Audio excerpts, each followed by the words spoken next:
رمضان المبارک کیوں بیجا جاتا ہے؟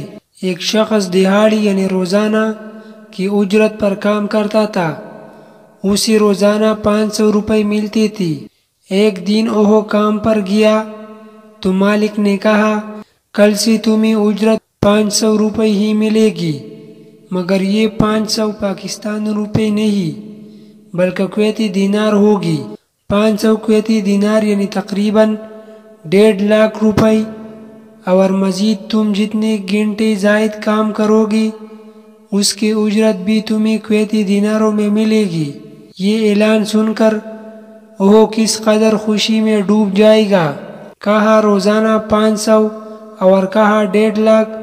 وہ اسی خوشی میں گھر کی طرف روانہ ہوا۔ وہاں عجیب منظر تھا۔ اس کا وہ ظالم اور شرارتی پڑوسی جو دن رات اسے تنگ کرتا، ستاتا اور ذلت میں ڈالتا تھا اور دن رات اس کے گھر کے اندر گندگی اور غلاظت پھینکتا تھا، وہ پڑوسی اپنے چیلوں سمیت زنجیروں میں جکڑا ہوا ہے اور کچھ طاقتور لوگ اسے پکڑ کر لے جا رہے ہیں۔ یہ دوسری خوشی ہو گئی۔ ایسی موذی پڑوسی سے جان چھوٹی۔ وہ 2 خوشیاں لے گھر میں داخل ہوا تو وہاں بھی کئی خوشیاں اس کے منتظر تھی۔ ایک صاحب کا فون آیا کہ میں کل سے آپ کے لیے سونا سستا کر رہا ہوں، 1 تولے کے پیسے دو اور 70 تولے لے جاؤ۔ یہ فون سن کر یہ شخص حیرانی اور خوشی سے اپنا ہاتھ دانتوں سے کاٹ رہا ہے کہ کہیں خواب تو نہیں دیکھ رہا۔ کہا 1 تولہ اور کہا 70 تولے، میں تو دنوں میں مالدار ہو جاؤں گا۔ انہی خوشیوں میں رات کو سویا۔ جب صبح اٹھا تو گھر والے کو خوشی سے نہال دیکھا۔ وہ کہہ رہی تھی آج ہمارے بھینس نے 3 گنا زیادہ دودھ دیا ہے اور گائے نے 4 گنا زیادہ، اور جو ہماری پانی کی موٹر خراب تھی وہ میں نے ویسے ہی بٹن دبایا تو ٹھیک ٹھاک چلنے لگی۔ ایک خوشی کے بعد دوسری خوشی اور دوسری کے بعد تیسری، گویا ان پر خوشیوں کی بارش ہو گئی۔ اللہ تعالیٰ نے ہمیں دنیا میں بھیجا اور حکم دیا کہ تم دنیا میں رہتے ہوئے اپنی آخرت کا سامان تیار کر کے اپنے لیے آگے بیچتے رہو۔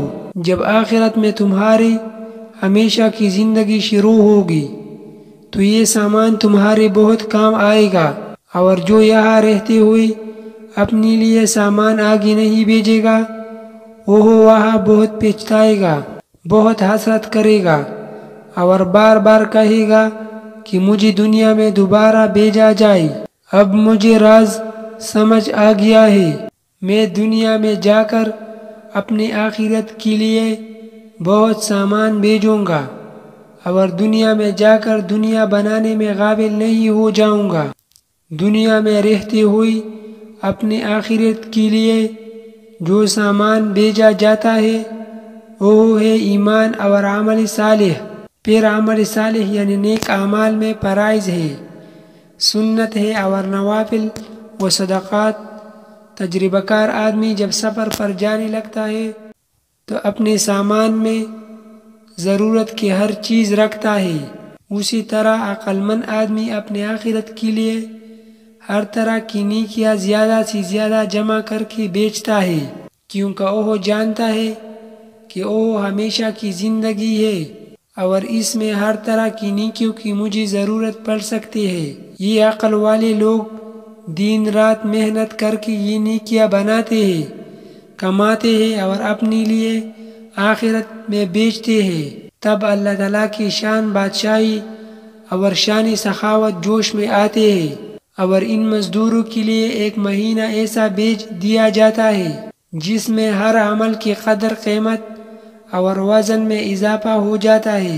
اس مہینے میں نفل عبادت کرو تو وہ فرض کے برابر ہو جاتے ہیں، گویا کہ پاکستانی کرنسی اچانک کویتی دینار بن گئی، اور اس مہینہ میں 1 فرض ادا کرو تو اس کا وزن 70 فرائض کے برابر ہو جاتا ہے، گویا کہ سونا 1 تولے کی قیمت میں 70 تولے، اور ہمارے دشمن اور موذی پڑوسی یعنی سرکش شیاطین زنجیروں سے باندھ دی جاتی ہے اور ان کو 1 ماہ کے لیے سمندر میں پھینک دیا جاتا ہے، اور ہمارے رزق اور اوقات میں خاص برکت عطا کر دی جاتی ہے، اور ہمیں 1 رات ایسی دی جاتی ہے جس کی عبادت 83 سال کی مقبول عبادت کے برابر ہے۔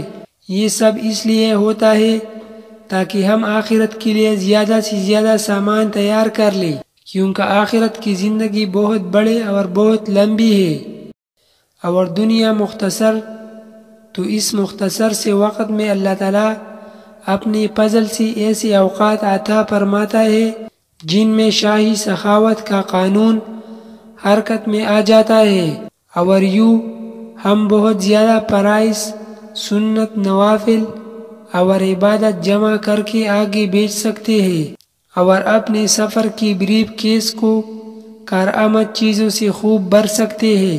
رمضان المبارک کا یہ راز جو لوگ جتنا سمجھتے ہیں وہ اس قدر اسی میں محنت کرتے ہیں۔ اللہ تعالیٰ ہمیں بھی زیادہ سے زیادہ نیکیاں بنانے اور کمانے کی توفیق عطا فرمائے۔